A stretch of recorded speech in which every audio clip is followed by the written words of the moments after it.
Hello everyone. We are going to go ahead and annotate our sketches now.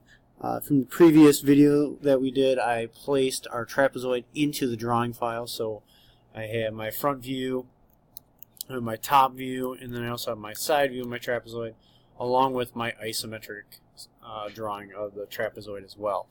Now the next part is to add those dimensions in. And so dimensions are really important because it actually tells you the length. And when I'm looking at this drawing, I'll be able to recreate it if I'm just looking at the working drawing itself. So someone else should be able to look at this and go ahead and create that object just by looking at this drawing. So the place where we are going to do that is under the Annotate tab up in the upper left corner. And click on Annotate, and then I'm going to come over to where it says Dimension, and I'm going to go ahead and add drawing dimensions to the drawing. Now it's important to know that when I mention dimensions in the drawing, you're not actually creating the dimensions, you're just annotating. Okay, so you already did these dimensions in the part file, and that's where you would have to change it if you're unhappy with those dimensions.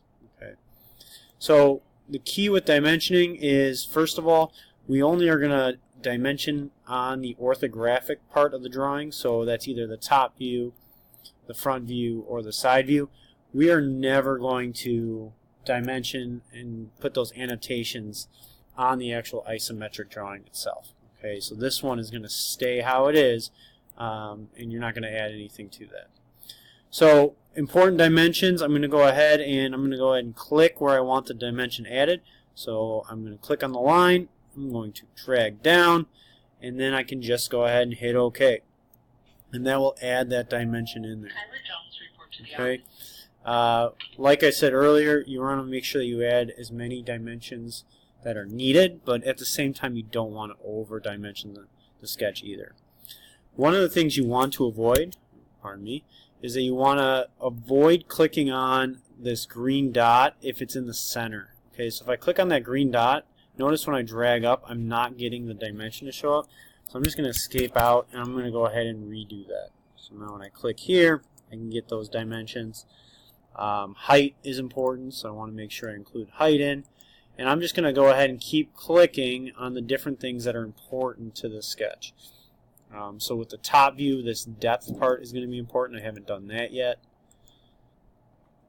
Alright, and so there is my dimensions.